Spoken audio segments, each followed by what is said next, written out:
La librairie francophone, une émission coproduite par les médias francophones publics. RTS La Première. Ici, Radio-Canada Première. RTBF La Première. France Inter. Anne-Cécile Huard est dans la librairie francophone. Pour Mourir la nuit, paru chez Onlit Éditions, vous avez négocié pendant 2 ans, Anne-Cécile, avec les autorités belges pour suivre l'enquête et l'instruction d'une affaire criminelle. Vous racontez tout, factuellement, c'est glauque, souvent, triste, terrifiant. C'est encore du journalisme, ça ? C'est totalement du journalisme, en fait, c'est vraiment tout est vrai.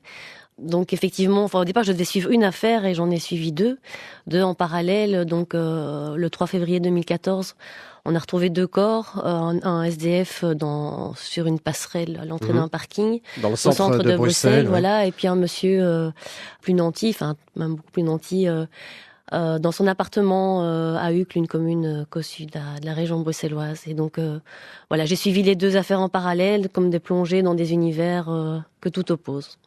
Alors, ce qui est gênant, Anne-Cécile, dans cette affaire, dans l'une des affaires, c'est celle qui concerne Jephté, justement. Un homme assassiné chez lui, vidé de son sang à coups de couteau. C'est que vous racontez en fait sa vie privée. Vous avez interrogé ses proches, dont sa sœur, qui vous a raconté leur histoire familiale. Et le pauvre, on apprend qu'il a tenté de s'inventer une famille pour rendre sa vie plus supportable et pour dissimuler aussi ses préférences sexuelles. Et cette victime, du coup, par votre récit, elle devient une personne un peu suspecte, qui a eu une vie débridée et un peu abusive.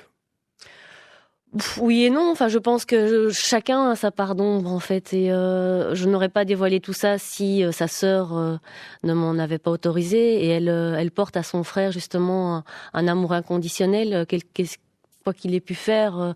Je pense que même lui n'avait pas vraiment de tabou sur sa vie. Il avait un côté assez solaire, une vie professionnelle, une vie sociale très riche. Mais est-on obligé de tout raconter, Anne-Cécile, quand on c'est fait ce genre de journalisme? Parce que vous n'êtes pas écrivaine, ce n'est pas de la littérature, c'est une enquête factuelle, très bien construite, mais c'est du journalisme.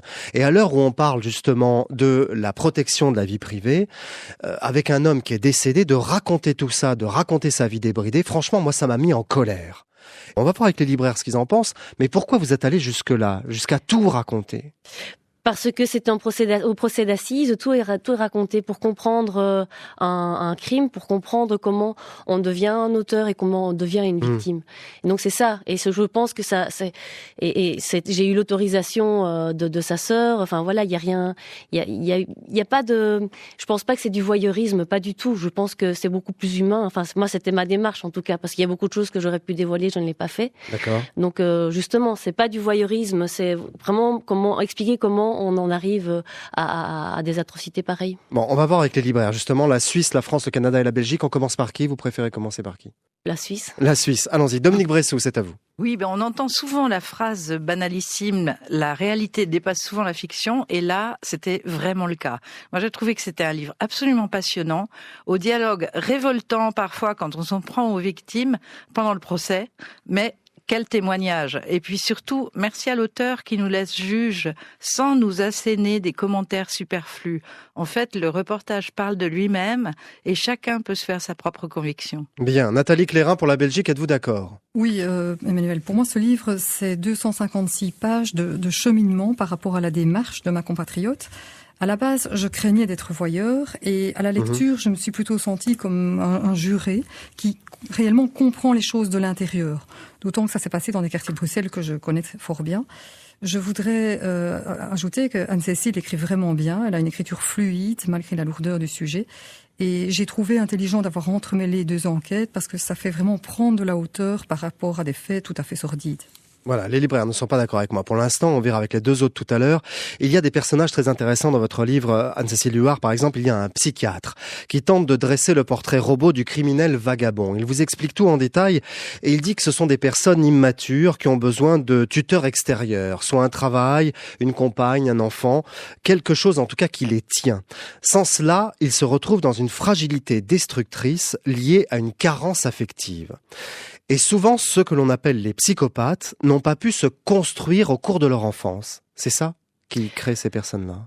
C'est ce qu'il explique en tout cas. Il y a effectivement un manque de structure. C'est ce qu'il explique, que ces personnes ont parfois besoin d'un tuteur extérieur. C'est comme si leur squelette n'était pas assez forte, enfin n'était pas assez stable. En tout cas, leur personnalité, leur structure de personnalité n'était pas. Voilà, il y avait quelque chose qui dysfonctionnait, et donc ils ont besoin effectivement d'un tuteur extérieur, que ce soit voilà, un travail, une famille. Oui, pour pouvoir avancer dans la vie, c'est ça? Oui, voilà. Alors, ce qui est particulier ici, c'est que justement, l'assassin de Jephté, on ne connaît pas grand-chose de son passé, et parce que voilà, il est d'origine marocaine, et comme il explique, lui, pour expliquer ses travers, il met ça sur le compte des djinns, donc de la magie. Et nous, avec notre regard occidental, on essaye de ramener ça à la psychanalyse, à essayer de comprendre l'enfance, le père, la mère. Et en fait, il n'en parle pas. On ne sait pas exactement ce qui a conduit. Ils sont des personnages complexes. Voilà. Ouais. Allez, Josiane Letourneau pour le Canada, qu'en avez-vous pensé de ce livre-là? J'en profite pour vous confier un secret, parce que quand un auteur me plonge dans un récit d'enquête policière, il a presque d'emblée une longueur d'avance, car c'est un genre que j'adore. Alors là, vous êtes servi, hein.